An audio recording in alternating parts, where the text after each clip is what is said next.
இஸ்லாம் இதை தடை செய்யவில்லை. நம்ம எவ்வளவு சாப்பிடலாம், அதில் பிழை கிடையாது. ஆனால் சில ஹலால்களை நாம் மிஞ்சி போவதற்கிறது எமது மறுமையில் உள்ள பற்றின்மைக்கான ஆதாரம்.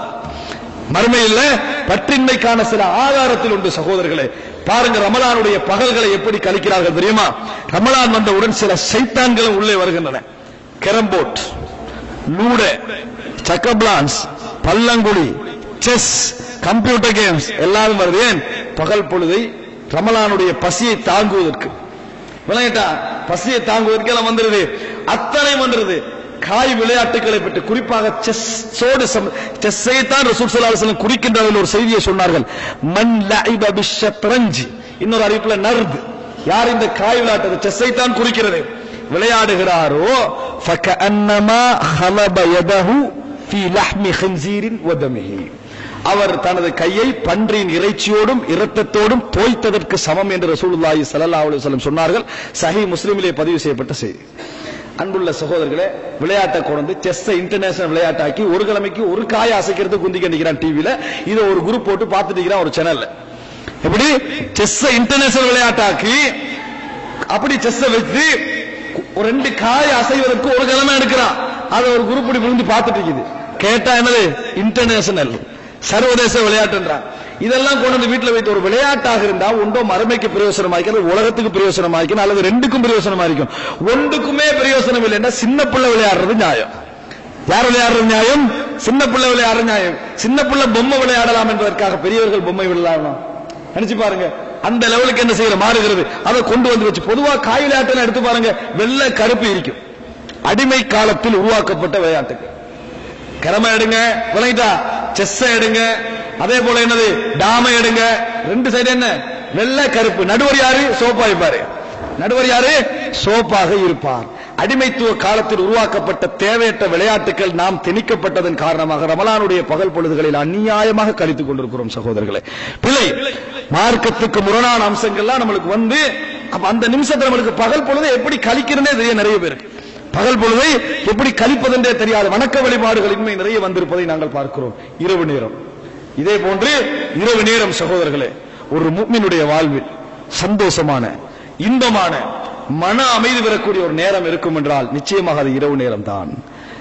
சில அறிஞர்களுடைய வாழ்க்கையை நாம் பார்க்கிறோம். நாம் எனது வாழ்க்கையில் வெறுக்கின்ற நேரமெல்லாம் சுபகு சூரியன் உதயமாவதுதான். ஏன்? நான் மக்களோடு சம்பந்தப்படுற நேரம். நீங்க என்னதான் கவலைப்பட்டாலும் கண்ணீர் வடிச்சாலும் பேசினாலும் யாரோட இருக்கும்? எல்லாம் மக்களோட இருக்கும். ஆனால் மக்ரிப் இஷான்னு ஆயிட்டீங்கன்னா ஒரு டோட்டல் உள்ள கிடக்கைகளும் சிந்தனைகளும் நீங்க யார்கிட்ட முறையிடலாம்? நெருக்கமானவனாக இருந்தால் அவன்கிட்ட முறையிடலாம். அவன் தூக்கத்துக்கு உட்பட்டவனாக இருப்பான். தூங்காத ரப்புல் ஆலமீனிடத்தில் தான் உங்களால் முறையிட முடியும். அப்ப ஒரு மோமினுக்கு வழங்கப்படுகின்ற அருமையான சந்தர்ப்பம் இரவு நேரம். ஒரு மோமினுக்கு வழங்கப்படுகின்ற அருமையான அழகான மனதுக்கு இதமான ஒரு சந்தர்ப்பம் இரவு நேரம். ஆனால் அந்த இரவு நேரத்தை நாம் வீணாக்கி கொண்டிருக்கிறோம். குறிப்பாக ரமலானுடைய இரவுகளை பொறுத்தவரைக்கும் நமக்கு அழகாக இருக்க வேண்டும் சகோதரர்களே. எல்லாரும் தூங்கி முடிச்சாங்களா? 1 மணி எலும்புங்க, விரிங்க, பாய தொழுங்க. எல்லாம் தொழுது நிறைய பேர் எப்படின்னா இரவை எப்படி தொழுவது தெரியும். அதனால நிறைய பேர் போராட்டம். முதலாம் நாள் எழும்புவாங்க, எழும்பி 20 நிமிஷம் 2 ரகாத். எத்தனை? 20 நிமிஷம்.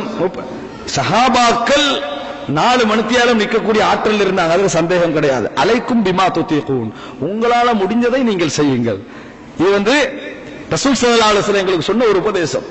என்ன செய்யறேன்னா 20 நிமிஷம் மனசை மேனேஜ் பண்ண தெரியணும். இதாரா, அதாவது எங்களுடைய அந்த என்ன கிடைக்கையில் இருக்குதானே அதை சரியான மேனேஜ் பண்ணலன்னு வைங்களே, டோட்டல் ஆர்வமும் ரமலானுடைய முதலாம் நாள் பள்ளியை பாருங்க, சுபகுல இன்னொரு தட்டு நம்ம கட்டாயம் கட்ட வேண்டும் என்ற நிலைமையில பள்ளியுடைய சுபக நேரம் இருக்கும். 15ஆம் நோம்புல பாருங்க, இந்த தட்டு நம்ம என்ன செஞ்சிட்டோம், கூடுதலா கட்டி விட்டோம் என்று நினைக்கின்ற அளவில் அந்த பகல் டைம் இருக்கு. இருக்குதா இல்லையா? என்ன காரணம்? இல்ல முதலாம் நாள் ஆர்வமா இருக்குமா? 20 நிமிஷம் 30 நிமிஷம் எழுப்பி தொழுகிறது. அடுத்த 2 ரகாத் தொலையலாம்.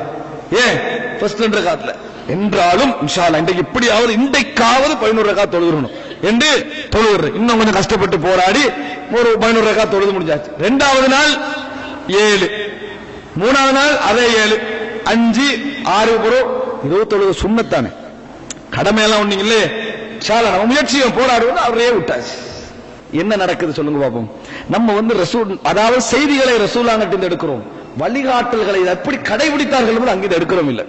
ரசூல் ஸல்லல்லாஹு அலைஹி வஸல்லம் இரவு நேர தொழுகை ஆரம்பித்தால் ரக்அத்தைனி கஃபீஃபத்தைன், சின்ன 2 ரக்காத்துக்களை கொண்டு ஆரம்பிப்பார்கள். ரசூலுல்லாஹ்ங்கட சுன்னா. உள்ளம் உற்சாகப்பட வேண்டும். விளங்கிட்டா? ரசூலுல்லாஹ்ங்கட சுன்னா மிக சின்ன 2 ரக்காத்துக்களை கொண்டு இரவு தொழுகை ஆரம்பிப்பார்கள். என்ன செய்யுங்க? எழும்புறீங்களா, உது எடுத்துட்டு வந்துட்டீங்களா, சின்னதா 2 ரக்காத் தொழுங்க. உள்ளம் திருப்தி பெறும். இரவில் 2 ரக்காத்துக்கள் நான் லேசாக தொழுது விட்டேன். இப்படித்தான் ரசூலுல்லாஹ்ங்களும் தொழுதாங்க. ரசூலுல்லாஹ்ங்களே இப்படித்தான் தொழுதாங்கன்னு உங்களுக்கு உள்ளத்துல ஆர்வம் வந்துருமா இல்லையா? அதுக்கு பிறகு உங்களுக்கு நிச்சயமாக 10 நிமிடம் தொழுகின்ற சக்தி இருக்கும். இது 20 நிமிஷத்துல அப்படியே ஆர்வத்தை கூட அங்க போட்ட உடனே 25 பேர் தான் மிஞ்சிக்கும். அதான் மத்த எல்லா ரக்காத்துக்கும். விளங்கிட்டா? எல்லாத்தையும் எல்லாம் உலகத்துல அளவாத்தான் தருவான், ஆர்வம் உட்பட. ஆர்வத்துக்கு மட்டும் அல்லாட்ட கணக்கில் நினைக்கிறீங்களா? இந்த உலகத்துல எல்லாம் கதர், ஒரு கதிரோடு தான் இருக்கும். ஆர்வத்தை மேனேஜ் பண்ணணும். விளங்கிட்டா?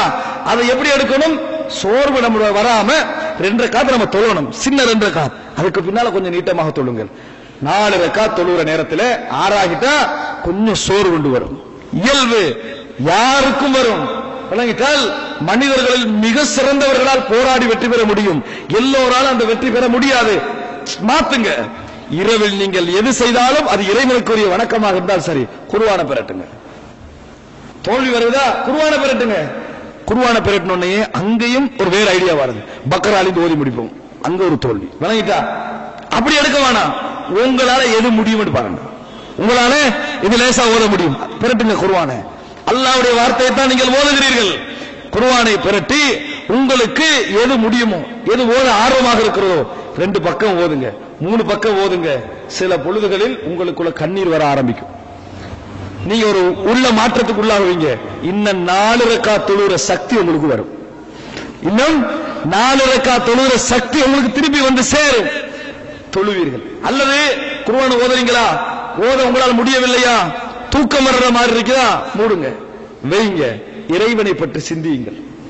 யா அல்லாஹ், எனக்கு எவ்வளவு அருள் செஞ்சுக்கிறாய், நான் உனக்கு எவ்வளவு பாவம் செஞ்சுக்கிறேன். அல்லாஹும்ம அன்த ரப்பி லா இலாஹ இல்லா அன்த ஹலக்தனி வ அன அப்துக் என்று, யா அல்லாஹ் நான் உன் அடிமை, நான் பாவம் செய்திருக்கிறேன், நிறைய அருள் எனக்கு நீ செய்திருக்கிறாய் என்று இறைவனோடு என்ன செய்யுங்கள்?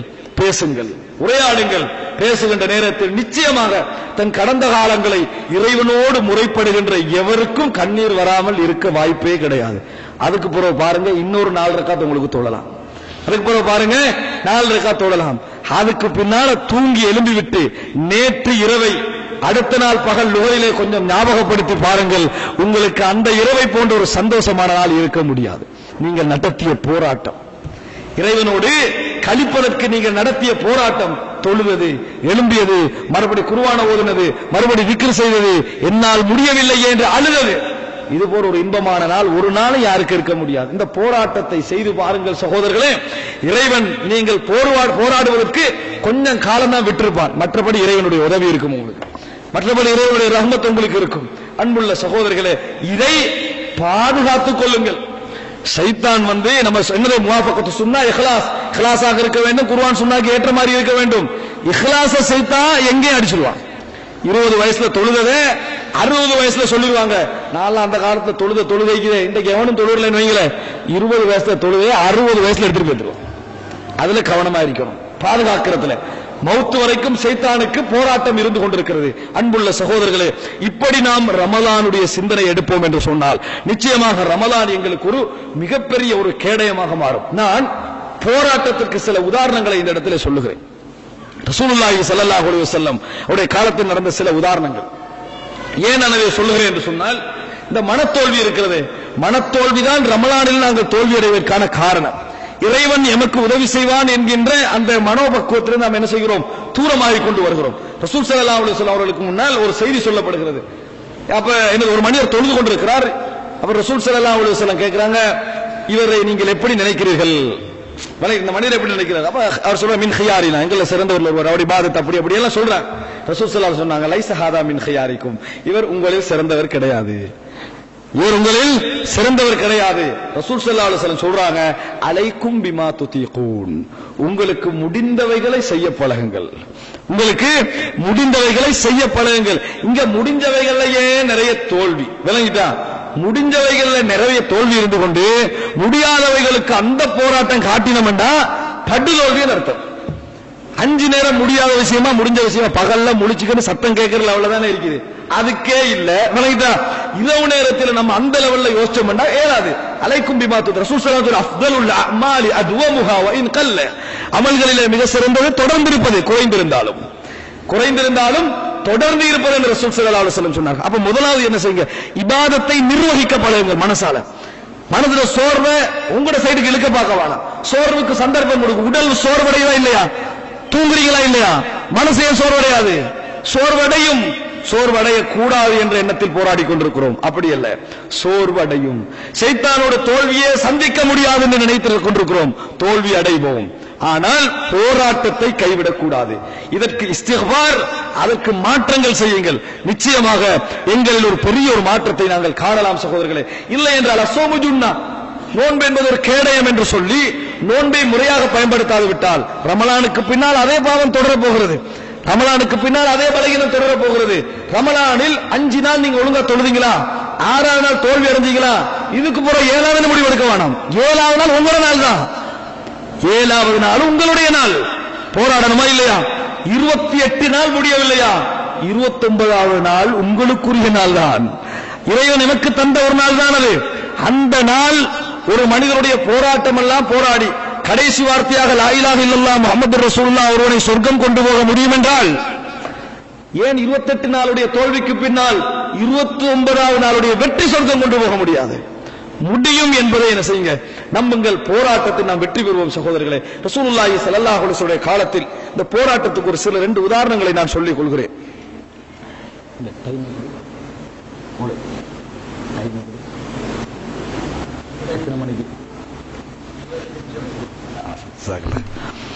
அன்புள்ள சகோதரர்களே, ரசூலுல்லாஹி ஸல்லல்லாஹு அலைஹி வஸல்லம் அவருடைய காலத்தில் ஒரு செய்தி,